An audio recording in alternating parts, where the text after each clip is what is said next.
So I learned the principle of going the extra mile, and I've used that throughout my career. Always do a little more than what's expected. Hello, ladies and gentlemen. Welcome to Commercial Real Estate Secrets. I'm your host, Austin Hare. Today, our guest is Steve Kuchuris. He's founder of SK Dental Consulting. SK Dental Consulting was started in 2005, and they focus on dental practice rescue. So he spends 12 months or longer at each location, getting very, very granular, diving deep into the weeds, and he has a 100% success rate for hitting the goals that they set, usually doubling or tripling the revenue in less than a year. So, Steven, thanks for coming on the show today.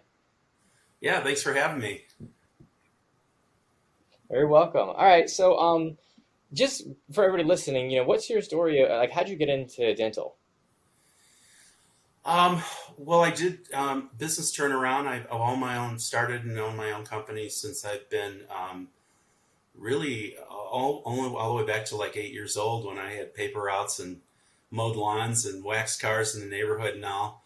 And then I started who's an oral surgeon now, and we did all the car dealers one summer after college, and we'd work from like 6 in the morning till midnight, and go back and forth and do all these cars. And we did that all summer, and he decided to go back to college, and I decided to form that company. And I grew it into two locations. I was 19 years old. I had 65 people working for me.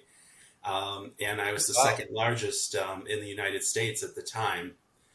And didn't know anything about HR or payroll or anything. I worked 6 days a week, oftentimes slept on the floor in the office overnight, wound up having 3 shifts around the clock.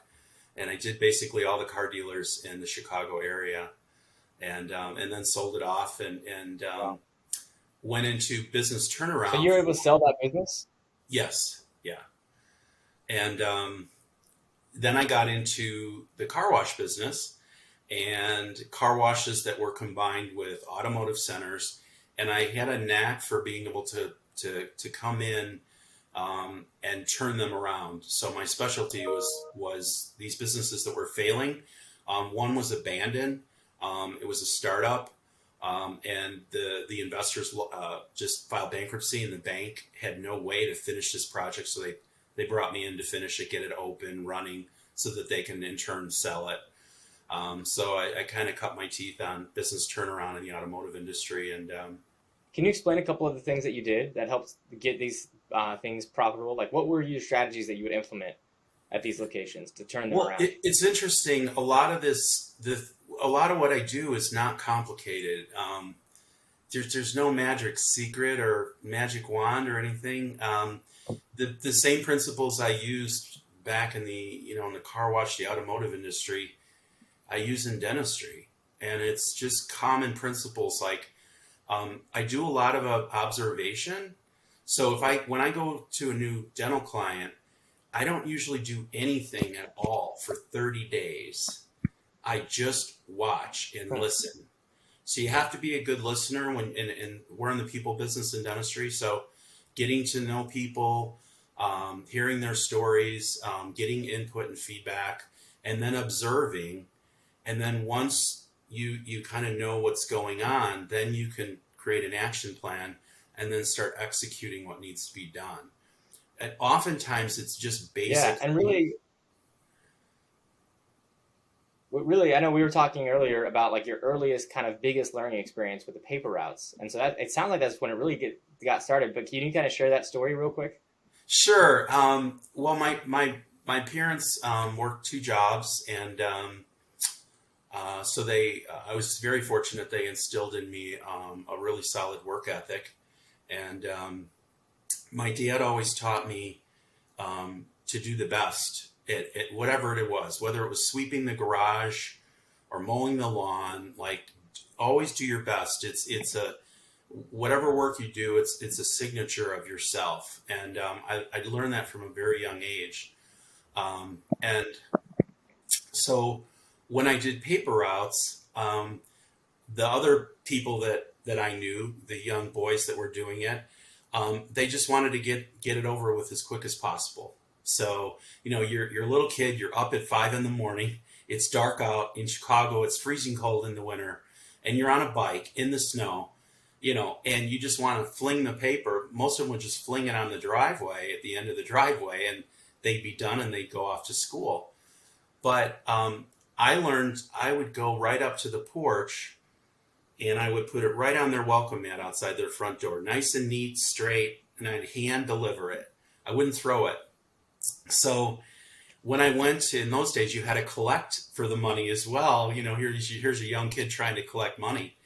And so, but the papers would put it on you to collect the money. And if you didn't collect it, you wouldn't make money.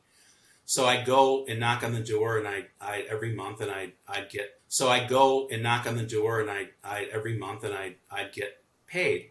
And they'd always give me these big tips.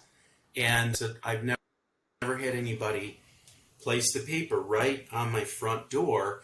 Everybody else used to throw it at the end of the driveway, and I'd have to run out my pajamas in the snow, and the paper would be all wet and cold, and you'd put it right on the. So I learned the principle of going the extra mile, and I've used that throughout my career. Always do a little more than what's expected. Man, yeah, that's super cool. I think it's a great story. So, yeah, and it kind of all ties in because you started learning these lessons early on, right? You had this paper route, had these entrepreneurial kind of tasks and skill sets that you developed that translated into the turnaround business in the automotive industry, and then that led into doing it in dental. Yes. So, let's talk about like your process. What does that look like? So when you actually go, you said you mentioned it earlier, but like you spend 30 days there, right? So what are you doing that 30 days, and then how do you eventually start helping them? Like what's the first step after that? Like let's talk about that. Yeah, oftentimes I know pretty much within. I'm very. People say I'm hyper attentive, like a police officer. I'm always like taking things in and looking around. But I guess I've just developed a knack over a long career to be able to identify things fairly quickly. So I already know in the back of my head, within maybe an hour, kind of the main points and what I need to do. A friend of mine said that I helped coach build a big practice, and we went to pre-med together and pre-dent together. And he said, when Steve walks in the room, he knows in 10 minutes exactly what needs to be done. It's a little bit of an exaggeration, but so I kind of know the high points when I walk in, and I will go to the computer, the practice management system. I will look at how they schedule, how far are they booked out, how are they scheduling? Are they like block scheduling? Are they double booking? How are they scheduling? I'll listen to how they're talking on the phone, how they interact with patients across the counter. And then of course I'll talk to people. How do you like working here? If give me 2 things you love about the place, and give me 2 things that if you were in charge, that you would change and why. And so I really have the people invested. It's very collaborative. I definitely don't come in guns blazing, and managed by fear, because that doesn't work. They did that back in the 50s and it just doesn't work. So I really gain trust, and I practice servant leadership. So it's how can I help you be better at your position, at your job? And obviously run financial reports. Usually I have those already. The client's already sent me those. And I just observe everything. How does the office smell? Are the restrooms clean? Do they use the cheapest toilet paper they can find? Like I always say there's 1,000 different items, like there's 1,000 different moving pieces in the dental office. And you just start attacking all of those. And once everything's in sync, it's this synergy. And usually at about the 6-month point, typically, there's this explosion. And, everything clicks, and all the things that were lacking and deficient come together, and it kind of feeds on itself. Yeah, so it sounds like there's a lot of delayed gratification there. That sense of delayed gratification, where it's like you come in and the first month you don't see much progress, you're doing things. Second month, you don't see much progress, but you keep doing things. Third month, same thing. And then it's like, you could almost see how it could be frustrating, but then it's like you keep doing the right things over and over again. And then it's like that compound effect. Like by the 6 month mark, that's when you really start to see some actual tangible changes. That's when you really start to see, revenues go up. Is that kind of accurate? It's close. After around 30 days, I do start making some small changes, and you do see improvements. And you can make some quick hits. The people are very nervous when a consultant comes in, right? They think they're going Yeah. to get fired. They think they're going to have to change everything. And I found that collaborative process in gaining trust and getting buy-in and agreement that this is really for the better and let's do this together, that takes time. I mean, this isn't a factory with machines. It's people. It's all people driven. And I just find that softer approach works better, but it takes a little longer. But it's long. That book built to last. Like it's a more lasting process when you do it that Yeah. way. You just What don't want to what scare are people, like and you don't want what are you why do people reach out to you? Like what's a reason, like a common reason that you see when somebody contacts you for help? to. Well, I think normally, and this isn't against any other consulting groups, but typically they've gone through two or three different consultants and they haven't seen the results that they've wanted.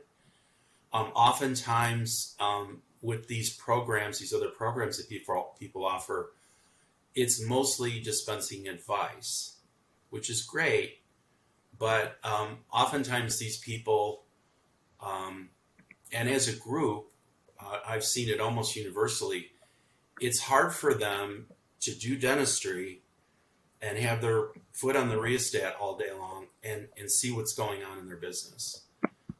Yes, they could stay late after the office closes, but then there's no moving parts. So it's oftentimes they have a hard time with conflict resolution. They have a hard time holding people accountable. They have a hard time with marketing, and because they're doctors and their focus and their training was on the clinical aspect, and so they've already been frustrated with trying other avenues to either save their practice or improve their practice. And with my model, I actually come out, I don't just dispense advice, I actually execute the plan that the owner and I agree on. So I'm there to do it. I not even hold their hand. I'm not even holding their hand. I'm doing it for them. And I'm laying the groundwork so that I can transition myself away, install another administrator to take over. Sometimes they already have an administrator and I can coach that person. And once the piano's moving, it's hard to get a piano moving, but once you get it rolling, that inertia, you can usually keep it rolling with a couple fingers. So once those systems in place and everybody's trained and they understand those systems and protocols, then you've created, a well-oiled machine, and then usually the owners and the staff can take it from there. Okay. So we talked about the two biggest things that you see people doing wrong, and you mentioned culture and leadership. What is it that they're doing wrong, and how do you coach them to be, get back on track doing it the right way? Well, culture, I think, is one of the most important parts to it. Obviously you have to collect. I see practices not collecting properly. You have to be paid for what you do and the expenses you incur and the liability that you incur, doing treatment on a patient. And but once all those things are in place, the biggest thing I find is with culture, you have to have happy employees. Starbucks talks about this all the time. Lots of companies talk about this. And people love coming to work every day. They're going to tell the other people in the dental community, and you're not going to have any problems recruiting because it's like, hey, you got to come work here. It's awesome. So how do you do that? Well, I think the biggest thing is to show appreciation, right? A handwritten thank you note. I keep a box of those in the office, just blank thank you Nice. cards. And, it could be two sentences. Hey, you really handled that difficult patient. Awesome. You're so good at that. Thank you for being here. Um, but, I find that they really soak that up from me if they're not finding it from the owner. But it's just like kind of little kids need approval from their parents. They still need that, and they seek that approval from the owner. And so the owner has to have sometimes this paradigm shift of not being so focused on numbers or profit, and they have to pat people on the back. And so that's part of the coaching I do Yeah. with the owners. The other thing is sharing, sharing the profits in any number of ways. I've created some bonus systems. There's tons of them out there. There's all different philosophies. I'm not saying mine are the only ones that work, but I found that they're very easy to implement. They're affordable for the practice. They're only paid out if the practice does well, and I find that's a huge uh, driver of culture because number one, they're feeling appreciated. Number two, they're sharing in the extra work that's being accomplished. So would you say that it's a combination of both appreciation and money? And what I mean by that is sometimes, the old school way of thinking and doing things and running a business was like, hey, I'll give you appreciation. It shows up every day or every Friday at 5 p.m. on my desk in the form of a paycheck. And if you don't hear from me, you're doing right. But then you've also got the other extreme, which is where like, you give people a lot of appreciation and you really care about them, but you don't pay them enough. And like it's almost like you get away with that for a while too. But now the labor is so competitive, it's really in the courts of the employees because so many people are struggling to find hires. So do you think that those two, like, you think essentially like, yeah, you got to be really good at both those things in order to grow? Oh, I definitely. I mean, a lot. We're all motivated by money in some way. I mean, Yeah. most people aren't motivated exclusively by money. I've always been one.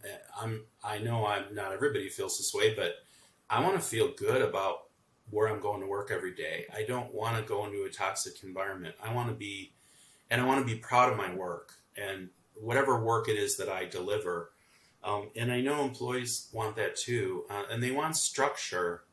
Um, Oftentimes, you would think people would just kind of want nobody caring what they do, and they kind of hide away in a corner and be on the internet and waste time all day. But really, the research shows they do want structure and they want to know what's expected.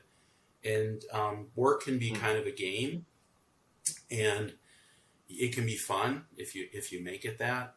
Particularly in today's environment, it's a buyer's, well, I don't know, it's not like real estate, a buyer's or seller's market, but it's definitely the employees definitely have the leverage, right?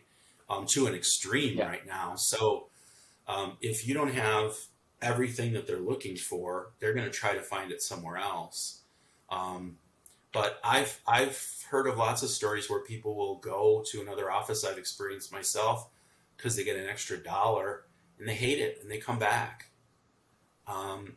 So I Yeah. really No, and think you talked to about have two things there that are important. I think we want to dive into them. One of them, you mentioned profit sharing, and so I do like that idea in concept. Like I like the sound of that. However, in practicality, it always gets really difficult and murky because do you share everything? Do you just share certain things they're responsible for? I mean, by one token, if you let them know all of your like they see 50, 60, 75, $100,000 a month in revenue, they think you're keeping all of that, right? It's like you minus payroll, whatever. But they don't realize, okay, rent is yeah, actually a lot. All these costs are actually a lot. Taxes are actually a lot. And so it's like when you actually go in and share with the employees how many expenses you have, a lot of times you're making less. They realize that you're making less than they thought you were making. But on the flip side of that, you're still making more than them, right? And so is that ever an issue? And like, how do you marry those two things in order to be transparent with them, but also, not create a sense of jealousy? well, some practices will share, everything. Like they'll share the P&L, right? And there's arguments for that. I don't think First of all, I don't think a lot of people even care about that or understand it. I find most people aren't like quote unquote numbers people, like a lot of us are that do what I do, and business owners. You have to be number. You have to know your numbers. Um, but there's a story. I helped practice in California, and the owner at the time, he's no longer the owner there, but I wanted to institute some bonus systems. And one of them, I have many different ones. I can talk about that in a minute, but one of them is based on overall production for the office. And he said, "Oh, no, we can't share that with them. I don't want them to know what we make." And I looked at him for a second and I said, "You do realize all your people look at the computer every day. They know exactly how much they run the day sheet. They run the end of month. They Yeah, know how much you generate in production and collection every month. You're not hiding right. anything from them. They Like already they know. already know this." And so, when you have any kind of incentive, people have to know the rules of the game. Can you imagine having like a football game and there's no score? People just run around. They're like, how do you know who won? You've got to know what winning means. It's got to be clearly defined. And I like one of my systems is based on production, and people would argue, no, it's got to be on collection, on collection. Most of your staff, has no bearing on how much you collect. There's usually a couple people at the front desk and maybe your insurance coordinator that follows up on aging insurance claims that haven't been paid and patient accounts that are behind that haven't paid. You can't you can't make the whole staff responsible for that. And I debate Mm. people on this all the time. But they can see production. They see it on the schedule. They see it changing minute by minute as same days treatments added and patients cancel. They see it on the top, what we're scheduled for the month. They know you have to know where the goalposts are, and you have to share that information with them. I think Yeah, everybody knows dentists, most of them make a healthy living. And I think most people are okay with that unless you're a socialist and you think everybody in this country should earn the same amount. But right. most of us would agree, you know, it might be easy to Right. say, "Oh, it must be Those are not the nice," type of people you want to hire anyways. I'm sorry. Those are not the type of What'd you people say? that you want to hire anyways. Yeah, yeah. I mean, nobody knows or sees, how many late nights they're up worrying about payroll or getting sued by a patient or all the risks they took and sacrifices that they made, like I did, to get through school. And, Right. and it's like, oh, it must be nice. Like it was just handed to them. So there's a risk reward in the universe. It's in the animal kingdom. Like it's just a universal principle. People that are going to take Yeah. all those risks and all those sacrifices, yeah, they should be rewarded a little more for that, right? But I Right. I, Yeah. I I think, agree. and The I've free market and capitalism is the de facto state of the universe. Like when it you is. work hard for things and you work harder, then you get more, right? And so this idea that we all need equal amounts of things, or even that we need to level the outcomes, is very new, and it's very much based on essentially meddling with the state of nature. It's not the way that the universe intrinsically exists, and so yeah, you're meddling, yeah, with fire. And there's something to be said, of course, about equal opportunity. Everybody wants equal opportunity, yeah, but equal outcome, like equality of outcome, it's insane that that's even a subject, right? Like equality of outcome. I There's no know. equality. There has to be equality of effort and equality of I know. risk, and people Right. don't want to put in the same effort. They don't want to put in the Right. same risk. So yeah, I think that So what ha- so what yeah, happens most people I is think understand. everybody then is equally miserable, and there's no motivation to get up and do better than the person next to you because you're all going to be equal. You're all going to have the same mediocre house, mediocre car, mediocre job. So it takes the inequity in the system where we know it's not going to be Yeah, equitable, but everybody has the same opportunity, but the outcomes aren't going to be guaranteed. And it takes a good majority of people are happy and worked hard to get there, and it brings everybody down to a misery level. And nobody, I mean, Yeah, that's Russia, I right? agree. Nobody wants This that. idea So of equity, yeah, equity is just a different a different term for the word handout. Like it's people yeah, honestly they don't really want to all have the same things. Like nobody does. Like people want the opportunity to work hard and prove themselves. I mean, there's pride in that. There's satisfaction in that. Yeah. So yeah, absolutely. I think it all comes full circle to where like most people should understand like you are going to make a little bit more or a lot more because of the risk that you've taken, the money that you've invested, the time that you've put in. But I just like you wonder if over time when they like that does that lose its effect, right? Like initially you understand that, but if you're an employee and you're putting in 40 hours a week and the boss is putting in 40 hours a week, after 4 years, 5 years, 6 years, 10 years, you start to kind of forget that they've put in all that extra time and they've risked all that extra money.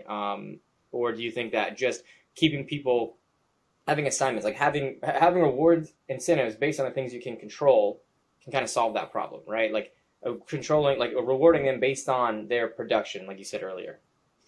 Right. So I like to have several different bonuses at a practice. I think it covers the spectrum of people's, like you said, people's need to be part of a team, and then people's need to be recognized for their own individual accomplishment. And so how that works is like I like to have a team bonus that the entire office shares. It's based on the monthly Okay. production, and you know that ahead of time, and it's calculated at the end of the month. So you have a whole month. You might have a bad week, but hey, you know what, guys? We can rally and we can turn this around, right? So it's based all my bonuses are calculated monthly. So everybody shares in that. So you've got the team aspect, right? Then you have what I call breadcrumb bonuses or eat what you kill bonuses, and those are individual, and they're based on individual achievement. So one of them is a new patient bonus, and I do, these can vary, but I do $5 for every new patient that you schedule. The patient actually has to show up, so that needs to be tracked, right? But Mm-hmm. I found, and I learned from a consultant early in my dental career at one of the midwinter meetings in Chicago. She said, what's the most important piece of technology in the dental office? And everybody raised their hands. She went on the room. People said, oh, it's the piano, it's the CT scanner, it's the laser, it's the whatever. Nobody got it right. She said, no, it's the telephone. I mean, dentistry is definitely one of those businesses. I know people can text to make an appointment and all that, but ultimately you have to talk to them. And oftentimes I can be guilty myself when I'm working at the front desk or helping out. You've got patients checking in, checking out, all these things that you have to do, and the phone's ringing. And so human nature, you can look at it, that darn phone. I could get so much done if that darn phone would stop ringing. It's viewed a lot of times by the admin staff as a nuisance, right? So when you give a new patient bonus, they're all running to lunge for the phone. Who can answer it first, right? Because it might be a new Yeah. patient. And so it changes the paradigm where they like to answer the phone. And I mean, at our practice, just the new patient bonus alone, our front desk people make like $300 a month just from that one Wow. bonus. Now we see 240 new patients a month, and we have 6 front desk people, but admin staff, and then we have other people too outside, like insurance coordinators, team leaders. But they love answering the phone, and they love being super friendly and bragging about the office, so that patients will make an appointment, right? So they're incentivized. That's a eat what you kill bonus, right? It's based on Yeah. your effort. Then we have a same day bonus, right? Same day dentistry is so important, not just for profitability and to fill gaps in your schedule, maybe last minute cancellations, but it's equally important for the patient, because even if patients don't accept same day treatment, hey, Austin, if we can do this filling today, that we just found, you're already here, you took off work. Is that something you want to do? It's never pressure. But even if we couldn't fit you in the schedule, They're trained to ask that no matter what. Even they don't even look at the schedule to see if there's room. They always ask. Typically, it's in hygiene. Sometimes it's a new patient that comes in with the toothache in the doctor's schedule. The patients, even if they can't do it, they always appreciate the fact that you offer it. And people they don't like coming to the dentist, most people. I think we all realize that in the dental world. Some people are downright terrified. There's a very few amount of people that really love coming, right? It's not like going to the movie or going to buy a new car, right? Going to buy a TV. It's kind of one of those necessary things if you want to be healthy. And so if you can treat them right then and there, and they don't have to come back and take off work or school again, and just get it out of the way, most people love that. And so we give a same day bonus. We give $10 for the person who converts that patient to a same day, and in other words, ask them and they say yes. And then the person who actually does the work, they get $10. So the reason why we do it that way is in dentistry, a lot of times there's front versus back. Those people at the front desk, they just keep stuffing more in the schedule, and we're the ones in the back have to do all the work. They don't care. They're getting all these bonuses, so you have to be fair. So if the front desk person says, hey, Mrs. Smith, you're doing that filling today. You got another crown on the same side. You're already going to be numb down there. Would you just want to do that today and get it out of the way? And they say yes. Front desk gets $10. Well, what about the assistant now that has to do the work? They also get 10. The person that's assisting on that procedure gets 10. And the reason is we want to have peace in the office. We want it to be teamwork. We want everybody to kind of share in it. We don't want to set up, any animosity. And so they didn't really convert that person, but they might have to hustle a little bit to fit that person in the schedule. And so they benefit from that as well. Also have that's really good stuff. Yeah. I worked with the client to give you an idea of sometimes people just don't get this, right? I worked with a client in North Carolina, small office. They only work 4 days a week, 32 hours a week. And one of my rare things, I didn't go there and stay 12 months. I just kind of went there once and met with the staff, and I helped him remotely on a very limited basis. I gave him some basic principles to follow. I followed up with him. He just really needed help. And we instituted all these bonuses. One was for hygiene. So for whatever their goal is, if they go above that goal, they get 20% of every extra dollar that they produced, right? So if they did $1,000 above their goal every month, they get 20% or $200. So the next month after I instituted this, his production went up 50% in 1 month, right? His hygienist, each one, he only had 2, each one of them, they were so excited about this, they produced an extra $6,000 each for that month. Now, didn't work any extra hours. They only worked 30. This isn't even a 40-hour work week.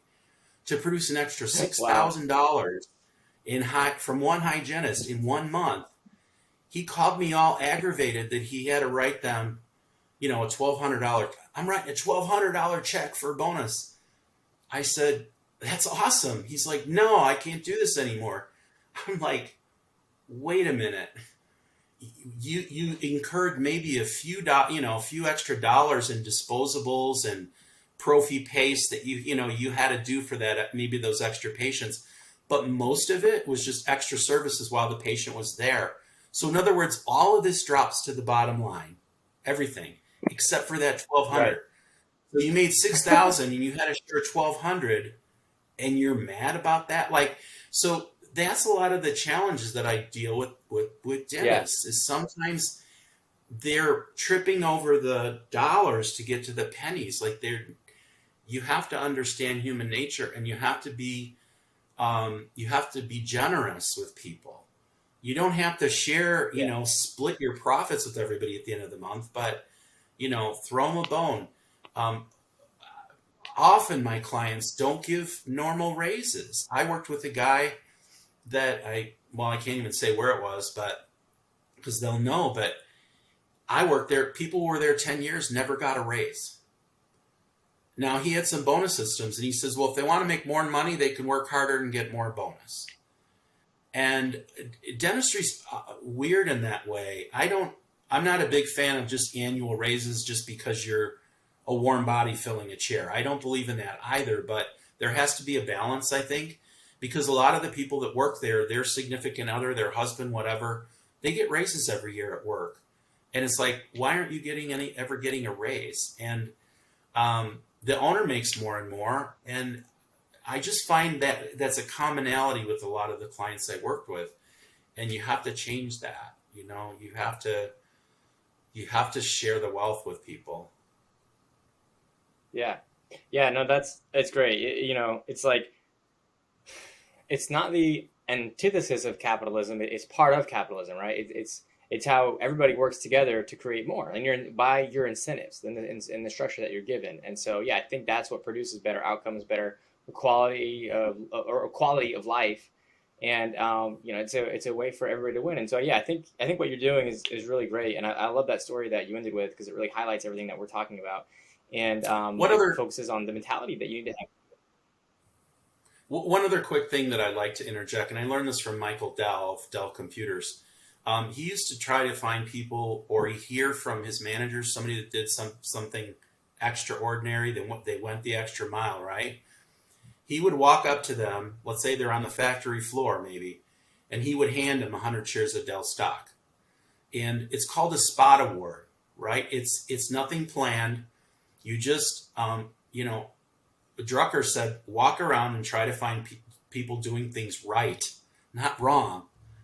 And you're going to get so much more out of people. You're going to build that culture of gratitude, right, that I talk about. And so I'll find somebody here, you know, handling some great situation, or they did something really good, or they got a really great review. And I keep a bunch of $25 Starbucks cards and just walk up to them and say, hey, you know, you did a great job yesterday, whatever that was. And it's not the $25 Starbucks card that, you know, gets them most excited. It's that somebody realized and took the time to notice what they did. And they'll talk about that for a year, you know, to their friends, to the coworkers. Wow, you know, I got this thing, you know, and they really noticed what I did. And I mean, you just can't, it's priceless, you know, and it doesn't really cost much to do it. So yeah, this has been super helpful. I hope this shines the light on, you know, what maybe people can do differently or better to create accountability, to create a good working environment, to help with the structure, to help with appreciation. So if anybody wants to, you know, reach out, learn more, what's a good way to get in touch and learn more about what you're doing? Well, I get a lot of email, and, you know, just like most people, you get a lot of spam. And so I think the better way to initially get a hold of me is with my cell number, and you can probably put it in the description. It's 630-235-2272, and just shoot me a text, and I'm happy to help. Unfortunately, with my model, you know, I'm committed right now with the client, so I can't just up and go tomorrow and go to somebody's facility and stay for 12 months. But I can, I can schedule something, and I dispense a lot of free advice. So, I mean, if somebody wants to bounce an idea off of me or whatever, I'm always open to help people.